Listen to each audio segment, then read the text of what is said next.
I'm Jordan. And I'm Rosanna. And on this podcast, we explore how to take life off autopilot and relentlessly pursue a life worth living together. Hello, and welcome to Season 6, Episode 8 of the Relentless Pursuit podcast, Stop Multitasking. Stop it.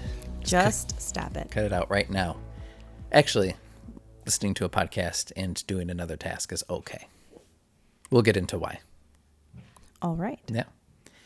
All right, so we're going to talk about multitasking, and we had a bit of a surprise pre-show because when we were talking about multitasking, I was like, I feel like everybody knows that you shouldn't be multitasking, and you were like, do they? I said I felt like in preparing for this episode, I was like, crap, I multitask all of the time, and I probably shouldn't. And so then, like, as I was just kind of going through some like research and what it said, I kind of thought back about my week this week. And in all the instances that I was trying to multitask, like multiple parts of my life, I found this week that I had been less productive than I had been in past weeks. And I kind of felt stuck, and I felt like my mind was just like not working. And I was like, where was this on like Tuesday when I was like trying to pull out my hair, trying to like accomplish all of these different things. Right. So we'll be talking to a little bit of everybody. Those of you who already know you shouldn't be multitasking, but you are.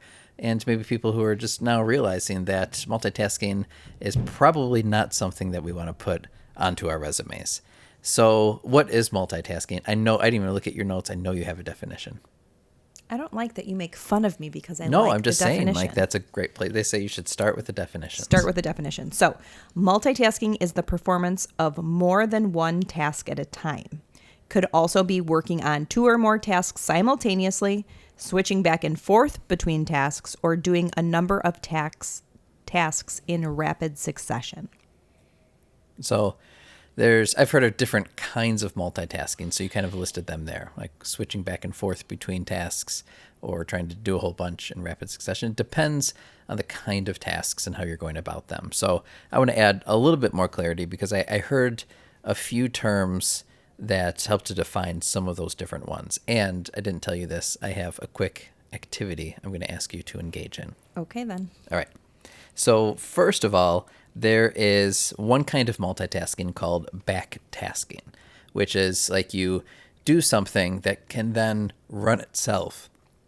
And then once it's running itself, then you can go and do a second task. For example, you might throw in a load of laundry, right? So that's a task. But then once you press go on the washing machine, then you can go and do something else. So now that's working, that's operating in the background while then you switch to another task. Or you can throw something into the oven and then do that. I do this every morning when I'm like, all right, the first thing that I want to do, usually like post-workout, is I want to make sure that the coffee starts going. So then I make the coffee, and then once it's going in the background, then I hit the protein shake. I start breakfast. I crack open my, whatever I'm about to do next, because that can do itself. Okay. So anyway, that's backtasking. There's another one that's a little bit more insidious, which is really what we're going to be talking about today. So backtasking is good. That's going to make you a little bit more efficient if you plan out those tasks. The one that is bad is switch tasking, which is what you were alluding to, where you are like mentally and physically going back and forth between more than one task. So we'll get into why that's bad. But there's another kind. I don't know I don't have a nifty name for this, but basically doing one mental and one physical task at the same time can be considered multitasking as well, which is why a lot of you who are listening to this podcast may also be doing something else like driving or walking or folding laundry or something, because you can do that physical thing and that's somewhat automatic depending on what the task is, but then your mind can be tuned into something else. Okay. All right. So are you ready for your activity? Yeah. All right. Sure. All right. So I'll try to narrate to everybody what is going to happen. Flip your notes over there. Okay. All right. This is timed. We'll get your pen ready. Oh, okay. Good thing I have one. All right. I'm going to time you. You're on the clock for 30 seconds. Here's what I'm going to ask you to do. I'm going to ask you to write a phrase, and then underneath that phrase, I want you to write a number for each letter. So like underneath the first letter, you'll write 1. Underneath the second letter, you'll write 2, and so on. And after the third letter, I write 3. Yes. Okay. So first I have to write the phrase. all right. So the phrase is, well, don't write this yet. I'll tell you go. So the phrase is, distraction is a thief. Okay. Okay. On your mark, get set, go. Okay. She's writing. She's done with distraction already. Now I got to do the number thing? Now do the numbers. All right. She's almost done with the numbers, going pretty quickly here. All right. We're past 10. My narrating might be distracting her slightly. Okay. All right. I paused it. You did that in 19 seconds. Okay. Okay. So that's step 1. All right, now here's what I want you to do. So right now you wrote down distraction is a thief, and then you wrote down numbers 1 through 19 underneath each letter. 19 seconds. I'm going to time you again, but this time what I want you to do is to write a letter, and then underneath it write the number. And then write the next letter, and then underneath that write the number. Okay. Does that make sense? Yep. Okay, ready, go. All right, so she's writing D1, I2, S. Yes, because you doing that helps. Well, see, now you're talking. You're like triple tasking. All right, she's going. We're already at 14 seconds here. She's about halfway. She's still going. Oh, she almost misspelled something.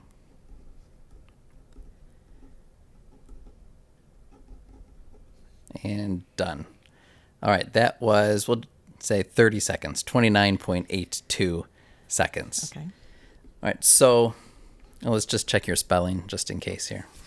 Distraction is a thief. All right, so there's no errors on the second one. Which one felt just cognitively a little easier for you? Well, the first one. Why? Well, because you're like batching it. So it's like focusing on like writing the letters, like hearing the phrase, writing it, and then doing the numbers. So like, I mean, I think we talked about like batch work. Maybe, you know what I talk about in my business all the time about like grouping like-minded things takes less time than trying to like do 2 separate things because it slows you down. And so what's happening, we'll get into this a little bit more, but this is an example of switch tasking. So folks at home, you should try this too. Time yourself. Everybody takes longer on the second time, even though you're writing the exact same amount. It takes longer. And oftentimes, if we really get into this, and we could talk about how sometimes we experience feelings of confusion or frustration, right? We're trying to go fast, and our mind just can't. It won't allow us to easily switch from the letters to the numbers in the second scenario. Yeah, I mean, I was like in the middle of doing it, and I'm like, okay, spell the word. Like, okay, how do you spell this? Like, where did I leave off? What's the next number? Like, your mind is continuously switching, and it's like slowing you down. A little bit of, not anxiety, because, you know, you're narrating it, so I'm like trying not to listen to you, but there's a lot going on. So like the level of productivity is just like not there. And then there's like a little bit of a mind block where you're like, what's happening? Yeah. So I saw this on a YouTube video, actually, and I've talked to it and shown other people, but I thought it would be worth a try for you because that exemplifies the kind of multitasking that we're talking about, and maybe we can talk through why we still live like that. Like, I know I shouldn't be multitasking, but I find myself doing it all the time. So why it's bad and why we do it and what we can do about it. Well, this is why I think we do it. Like we live in a time where we're trying to be all things to all people all the time. So there's a lot on our plate. There's a lot that we want to get done, right? So like we're working from home, we're balancing home life like laundry, putting dinner in the oven, meal prepping, right? Our kids may or may not be at home for some or more of that time. So you're paying attention to them and what they need, right? You're working on your business. Maybe you have a side hustle. Maybe you have a hobby. Maybe like you have a relationship that you're working on. So you're trying to kind of fill all of those roles simultaneously instead of kind of like blocking or chunking your time. And I've definitely seen that difference. And I feel like that multitasking is leading me more and more to burnout, where I thought, you know, it's kind of like they say that phrase, like busyness is a badge of honor. Like, oh, I'm so busy, blah, blah, blah. You know, like you kind of do it to yourself. Whereas if you're more strategic about your time and your tasks, you may do fewer tasks, but you're doing them faster, more efficiently. You're more productive, and you're probably more in tune with what's going on. So really, and just to clarify, like we're talking about this really in multiple domains. So when we talk about this applies to work, this applies to home and family and like household tasks that we may be needing to do or be attentive towards, and any other domains too. But I see this with our kids too. So, I mean, it's like a great conversation and something to pay attention to, not just for adults too, but even for kids. What are they focusing on? How many things can they actually focus on at the same amount of time? And what's better for you, for your brain, for your health, for your social, emotional. Yeah, I was thinking that we are trying to do a lot, and so what I find my mind doing is like while I'm working on one task, it's still, trying to organize or plan or prioritize future tasks. Or I find like my mind can be wandering. Now, the thing that goes along with that is that like there's so much of our work is on computers or on phones, right, on different devices, and so we can cater to a wandering mind more easily, and this is not a good thing. Like, so if we're doing something like, oh, I think email is often a culprit for me, and I check it at least 5 times more than I really need to during any given day, because it's like, oh, I wonder if I'm waiting for this message, or I'm expecting something, or who cares? Needs me? I just, yeah. So we'll click on that, and immediately, like, we're just inviting that interruption, inviting that distraction in. That happens at home a lot as well, where we'll be trying to do 2 things. Maybe it's a phone. We're trying to check the weather, check the news. Like, just there's so much that doesn't really need attention that we're allowing to intrude into a task that we're already doing, even if that task is trying to have a conversation with someone, with one of our kids, or with one another. We've also talked in the past about sleep and like why we're so tired. And Dr. Sahar Youssef, who is a cognitive neuroscientist at UC Berkeley, says every time you make a switch between tasks, you pay a tax on both your time and your energy. So like that task switching takes precious brain power that you don't realize, like causing you to be like more mentally tired. So you say like, maybe I didn't run today, I didn't work out today. Like, why do I feel so tired? Our brains are constantly switching back and forth between so many things. We're like paying this like little like tax, and it's taxing on our minds, it's taxing on our health, and we don't realize that. So maybe that's one of those contributors to like, why are we so tired? Mm-hmm. So we'll get into like tips and takeaways towards the end, but I think like one of the obvious things is that like finding a way to simplify things, to focus, to be present on one thing at a time. I also like there's a lot of, we can't always control this, but there's interruptions. Maybe that's different from multitasking, but even today, like I sat down and I'm like, okay, like I have this block of time, I'm going to do this.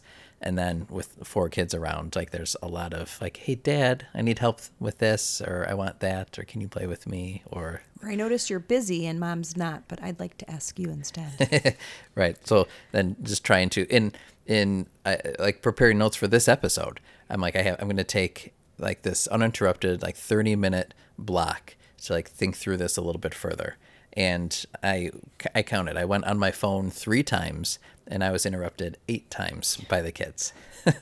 So, again, not all of that I think is strictly multitasking, but just that idea that like we have interruptions, and it's harder to focus on task A when task B or C and D and E are present as well. But there are parts of that we can control, and we're not intentionally controlling those things. Like we're choosing to kind of make ourselves busier than we need to. So that's kind of like the important part of it, is what you're choosing. All right, so you had a quote. I see your quote and I raise you. Oh, go ahead. This is from the American Psychological Association. So this is why just our minds weren't designed for multitasking. So here are 3 doctors explaining why. So this is according to Doctors Meyer, Evans, and Rubenstein.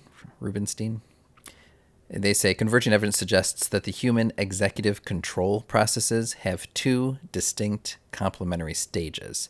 They call one stage goal shifting, which is like, I want to do this now instead of that. And the other stage, rule activation. I'm turning off the rules for this task and switching to the next one. So both of these stages help people to, without awareness, switch between tasks. So that's normal, like when you're just going from one thing to another, those are the normal things that you do. Shift your goals and activate the new rules for the new task that you need to do. But there are switch costs that might be relatively small, sometimes just a few tenths of a second per switch. They can add up to large amounts when people switch repeatedly back and forth between tasks. So even brief mental blocks created by shifting between tasks can cost as much as 40% of someone's productive time. There's a lot there. So if you go from one task A, go to task B, then your mind has to like reorient itself towards task B, which is fine. But then if you're going back to task A, then it has to recalibrate again for that original task. So the more switching you do, the more your mind is jumbled, and that's going to sacrifice time is a big cost, and your effectiveness, your attention, your productivity, all of those start to pay the cost for the switching. And something that I had read said like it's better to do things in like 20 to 25 minute increments and then take some kind of break. So whether that's like getting up to like use the bathroom, get a drink of water, like some people just like take a brain break and like will like walk around their office or something like that, that like that's your mind is able to make a better switch to the next thing. If it like has a break, can like recalibrate for a second and then move on. Mm-hmm. And it depends on the task. Sometimes 20 minutes is a lot. I'm thinking other tasks where like an hour or 2 hours like worth of focus to really get into it and do what you want to do can be effective too. I have another quote by Cynthia Kubu, PhD, who is also a neuropsychologist. She said humans are actually wired to be monotaskers and not multitaskers. And while most of us would say, oh yeah, like on a resume, great at multitasking, I can handle a variety of things, right? Research shows that we often overestimate our ability to multitask, and really only 2.5% of people are actually able to multitask effectively. So it's like a unique brain construction. Correct. That you probably don't have. Right. We're not all multitaskers. We may all multitask, but that does not mean that we're effective multitaskers. So she says that focusing on one task is much more effective, and it also allows you to be more present in the moment. And when I read that, I definitely felt called out, because it's like when I am sitting there focusing on like I'm sitting down to do work and I've got like the same kind of emails to email to clients or responses or set contracts. When I'm doing the same thing in a block of time, I feel like very focused and very keyed in. When I am doing that, along with taking a call, along with prepping dinner, along with getting someone a snack, like I just feel really stressed. Like I can kind of start to feel it kind of like bubble up. And I also make more mistakes. I am not as efficient. And then I just feel like I'm just cranky. Like, so it really just kind of shifts like right, my whole... Because there's some stress and some anxiety with doing those things, and then that's how it surfaces sometimes. Right. And so, I think for me, a lot of times it's like, how can I be more present at home or with my kids? And for me, I've learned it's chunking like things where it's like, I'm going to work, but I'm only going to allow myself these hours. And then in that, like I have in my day planner, I actually... like plans the week, and there's like a life to-do list and then like a work to-do list. And the last 3 years, it's taken me like 3 years to realize that everything that's on the life to-do list and the work to-do list isn't all going to happen on Monday. And so I prioritize that list in order, like working towards crossing some off that life list and then that work list. But like knowing I'm not going to get to it all. So like, what are the priorities, and kind of putting those at the top that they get done first, but that it's not all just one from one list and one from the other. Like at some point I have to kind of shut off that work mode.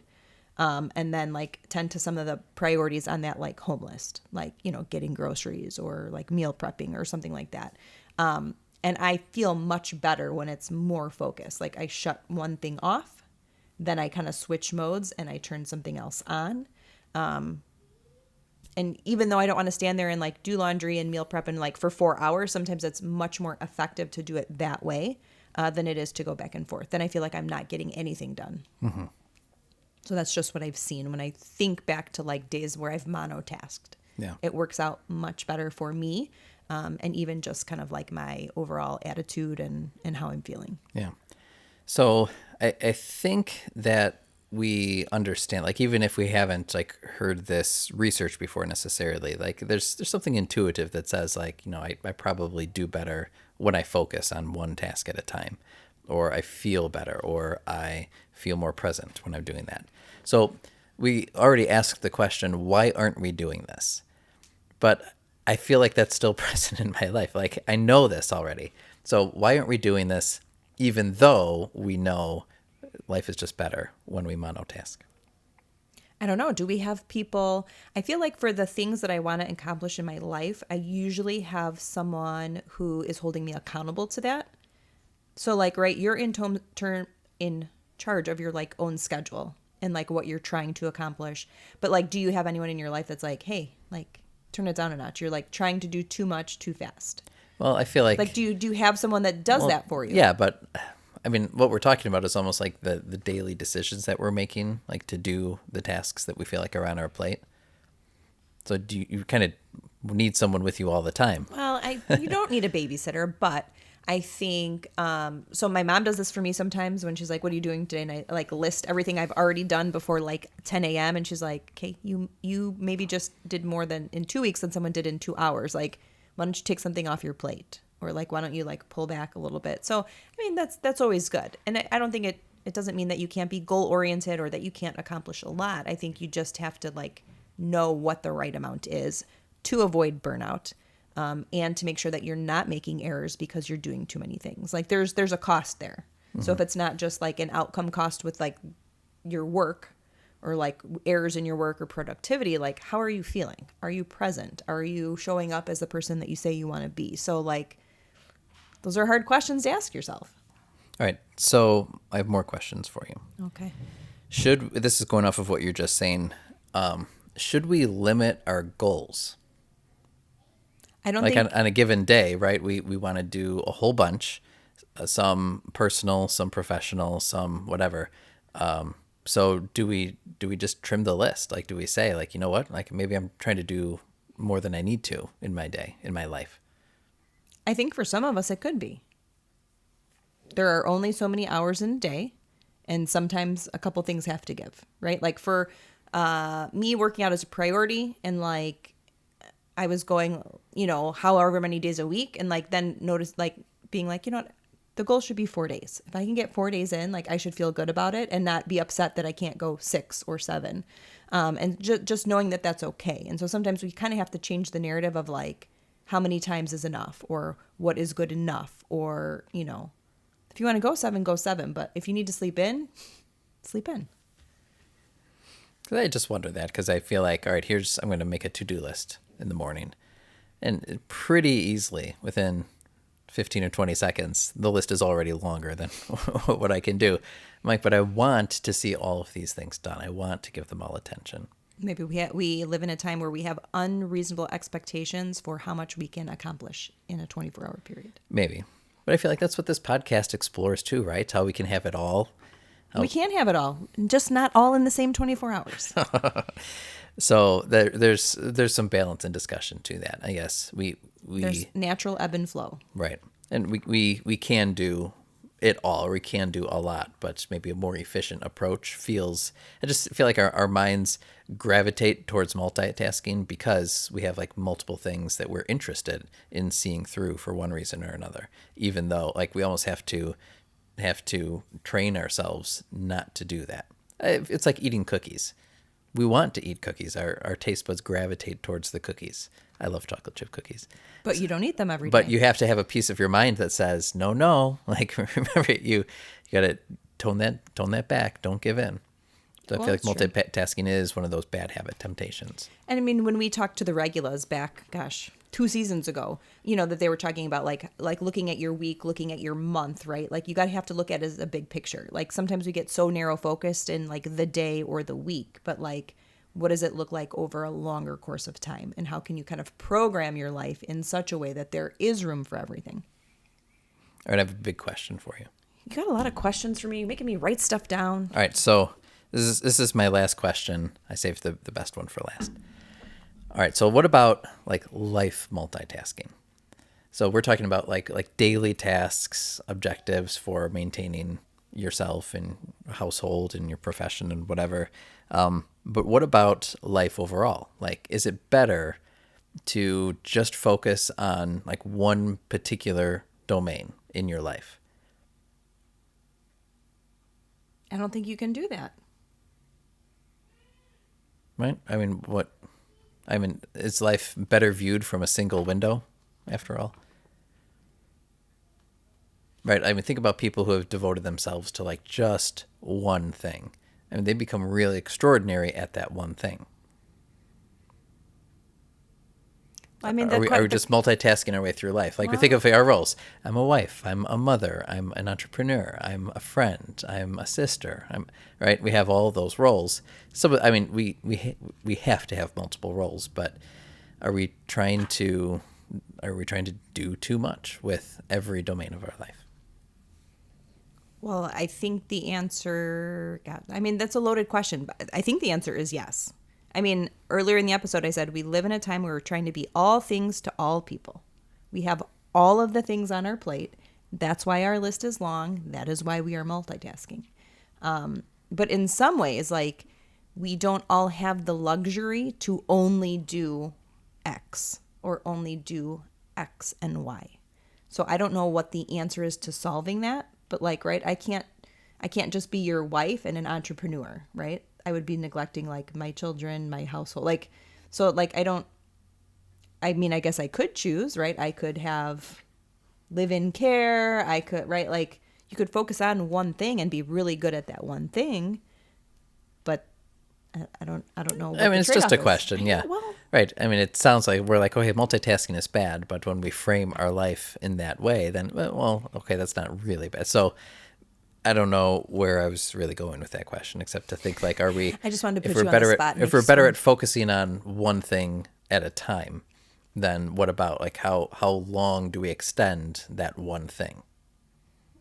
Well, it doesn't have to be all day, all week, all year. It's just focusing on one thing at a time. Definitely not lifelong. Yeah. I'm only going to be this for my entire life. Right.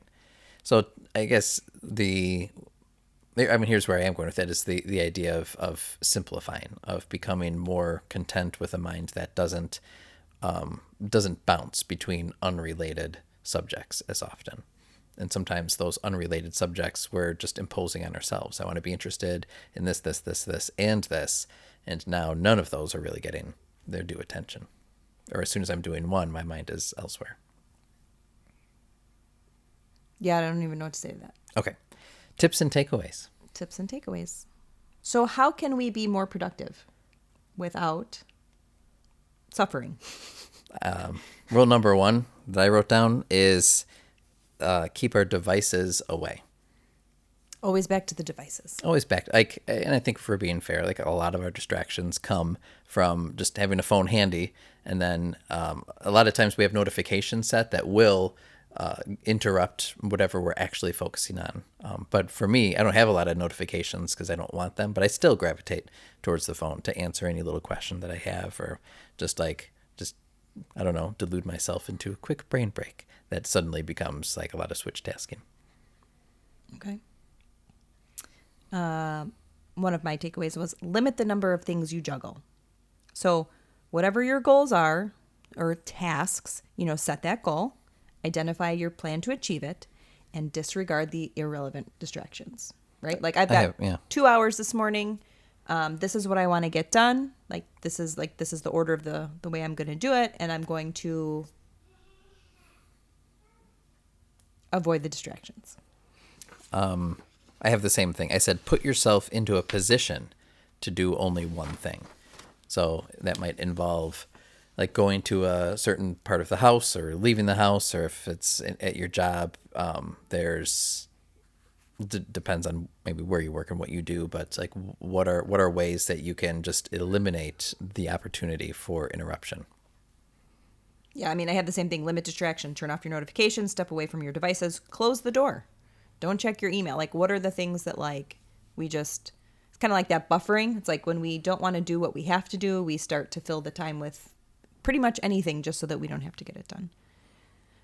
I had batch your tasks. Mm-hmm. So like for me, while it's great to like throw in a load and then get some work done, like I can't like throw in a load, switch the load, meal prep, answer the emails, take a call. Like I really have to like devote blocks of time to things to like kind of see those things through. I'll do you one better. This came up in something that I read. Actually finishing a task. How can you release your mind from a task? finishing it. Well, I'm the kind of person who will make a list of 10 things, and the first thing that I already wrote down is something I can already check off. So I'm like, okay, I did that. Make a to-do list. You Done. cross it off. Nice. But it's true, like, like seeing it through. And so I think sometimes whether it's writing it down or posting it and being like, okay, I've accomplished that.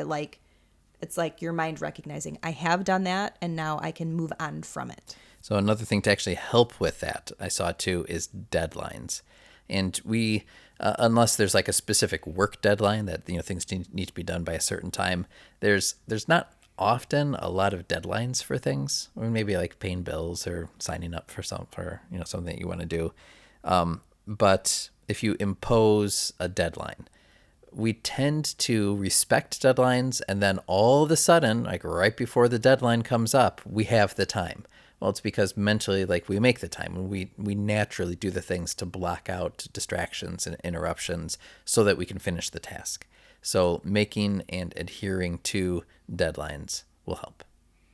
And I think that's totally true. And anyone who has invited company over knows there's never time to like clean up your house or clean your bathroom. But the 20 minutes before somebody comes over, I never seen myself move so fast to get some of that done. Because like, someone's coming. Mm-hmm. Time to clean up. Yeah.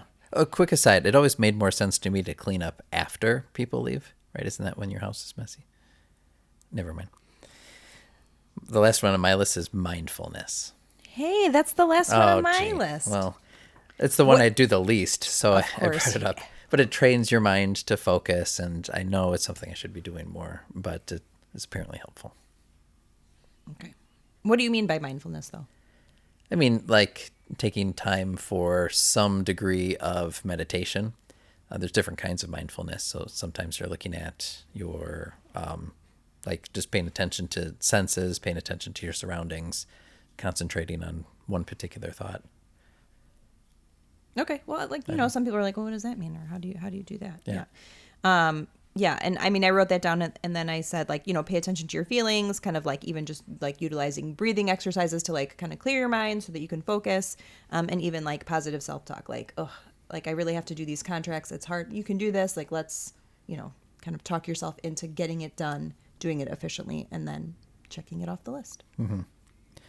Right. So I think the biggest thing though is just recognizing like the different kinds of multitasking we're doing and the good kind and the bad kind. So I'll often be doing a household task or like a physical task while listening to something at the same time, like a podcast. I know, I was going to say, I love nothing more than taking the dog for a walk because she needs it, because I need it, I want to move my body, and listening to something. So that, I mean, that's great. But if I was trying to like,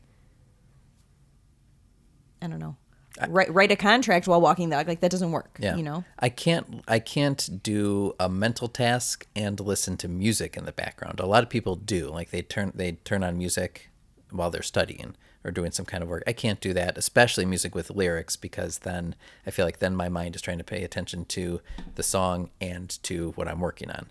So it's really that divided mind that we can't be doing. That's why like texting and driving is so potentially dangerous. And we can talk about the very real dangers of multitasking, but it's because then your mind cannot focus on what are sometimes very automatic tasks in driving and the texting or the screen that you have too. So there's more to say about this, but I think like just recognize, like, are you multitasking? Assess your motivations. Like, why am I doing this? Even if I know I shouldn't be.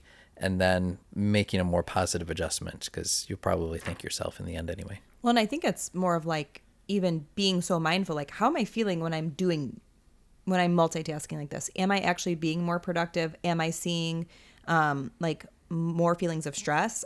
Is my performance even lessened? Like, there's a correlation there. And sometimes we're so busy doing the things that we're not paying attention to what the results are. Mm. There you go.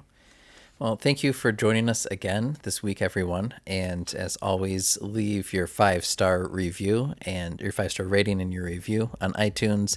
You can head over to the relentlesspursuitpodcast.com for more information and to sign up for our newsletter. And we look forward to sharing a few more episodes with you this season. Yeah, don't be afraid to share this with someone who might need it. We will see you again next week. Bye, everybody. Bye. Thanks so much for listening to today's show. We hope you will use this conversation as a starting point for your own. We hope you're encouraged to think and act more intentionally. If you want to learn more, you can visit our website, therelentlesspursuitpodcast.com, where you can find notes on today's show, plus additional blog posts, and you can subscribe to our free members list. Please subscribe, leave a review, and share with your friends. Facebook and Instagram are two great places to connect with us for daily doses of our quotable quotes, behind the scenes, and real-time photos, videos, and challenges. Until next time, let us know how you are taking life off autopilot And relentlessly pursuing what matters.